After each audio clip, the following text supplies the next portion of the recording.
Hello friends, તો આજે આપણે તલની ચીકી બનાવીશું। તલની ચીકી બનાવવા માટે આપણે સૌથી પહેલાં 1 વાટકી જેટલા તલ લઈ લેશું। આ તલને આપણે ગેસની મીડિયમ ફ્લેમ ઉપર રોસ્ટ કરી લેશું। તલને રોસ્ટ થતાં વાર નથી લાગતી, બસ 1 થી 2 મિનિટમાં રોસ્ટ થઈ જાય છે। તો તલ એકદમ સરસ રોસ્ટ થઈ ગયા છે। હવે આપણે તલ જેટલા હોય એટલી જ આપણે ખાંડ લેવાની છે, એટલે કે 1 વાટકી જેટલી ખાંડ લઈ લેશું। આ ખાંડમાં આપણે પાણી નથી એડ કરવાનું, બસ તેને આવી રીતે મીડિયમ ફ્લેમ ઉપર હલાવતા રહેશું, જેથી કરીને ખાંડ ધીમે ધીમે મેલ્ટ થવા લાગશે। તમે ખાંડની જગ્યાએ ગોળ પણ લઈ શકો છો। તો મેં અહીંયા ખાંડની બનાવી છે।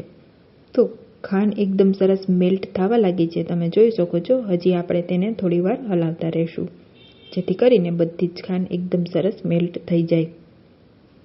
ખાંડ મેલ્ટ થઈ ગયા બાદ આપણે ગેસને બંધ કરી દઈશું। તમે જોઈ શકો છો બરાબર ખાંડ એકદમ સરસ મેલ્ટ થઈ ગઈ છે। હવે આપણે ગેસને બંધ કરીને ત્યારબાદ તેમાં 1 વાટકી જેટલા રોસ્ટ કરેલા તલને એડ કરી દઈશું અને બરાબર મિક્સ કરી લેશું।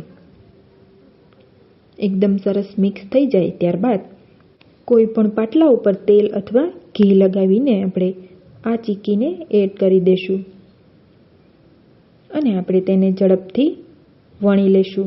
વેલણમાં પણ તેલ અથવા ઘી લગાવી લેશું, જેથી કરીને વેલણમાં પણ ચોટે નહીં અને બધી જ સાઈડથી આપણે તેને વણીને એકદમ સરસ ફેલાવી દઈશું। ત્યારબાદ ચાકુની મદદથી આવી રીતે કટ લગાવી લેશું, જેથી કરીને નીકળવામાં સહેલાઈથી નીકળી જાય। તો 1 કલાક બાદ એકદમ સરસ ચીકી આપણી નીકળીને તૈયાર થઈ ગઈ છે। તમે જોઈ શકો છો કેટલી સરસ આપણી ચીકી દેખાઈ રહી છે। તો આ ચીકીને એકવાર તમે પણ જરૂરથી ટ્રાય કરજો અને કેવી લાગે તે કમેન્ટ જરૂરથી કરજો। થેન્ક યુ મિત્રો।